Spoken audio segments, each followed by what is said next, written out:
Telgħu għal 15 il-każi ġodda li matul din il-ġimgħa rriżultaw pożittivi għal coronavirus, dan kif l-erba' kienu konfermati 5 każi ġodda, bit-total bekk jitla l-463.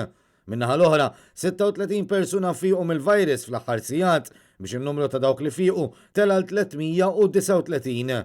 Il-każi attivi issa niżlu għal 120 minn dawn bħalissa jirriżulta li m'hemm l-ebda każ f'Għawdex. Dan kollu kien ikkonfermat mis-Suprintendent tas-Saħħa Pubblika, il-Professur Charmaine Gauci, kif fil-bulettin mediku spjegat ukoll li reġa' kien hemm żieda fis-swab tests.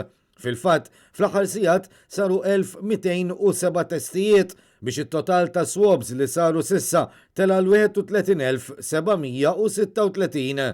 Iżda minkejja li n-numri ta' każi ġodda jibqgħu baxxi, il-Professur Gauci tennit l-appell biex nibqgħu kawti u nżommu is-social distancing.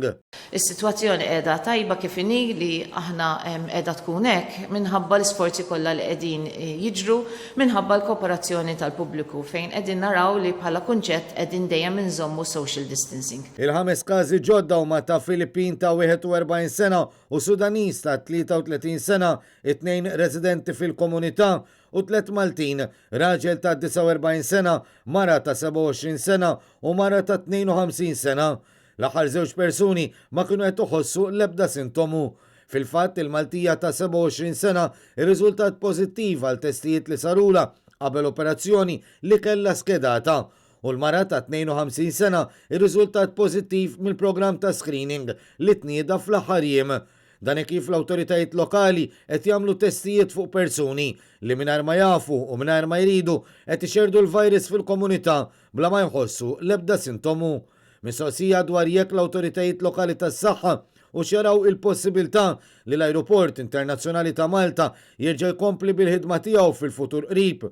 Il-Professur Gauci qalet li dan il-post se jkun wieħed minn tal-aħħar li jinfetaħ lura normali. Kull miżura li aħna nkun nistgħu innaqsu rridu naraw x'ħajkun l-impatt tagħha. L-importanti huwa li aħna nkomplu nżommu sitwazzjoni li tkun stabbli u bħalma tistgħu tifhmu il-fatt u l-miżura li inti tiftaħ l-ajruport hija waħda mill-miżuri tal-aħħar. Dwar il-każi fiċ-ċentru miftuħ ta' Ħalfar, is-Suprintendent tas-Saħħa Pubblika spjegat li fl-aħħar sigħat ġew ittestjati 96 immigranti ieħor, bit-total ta' swab test li saru hemm tela l-601.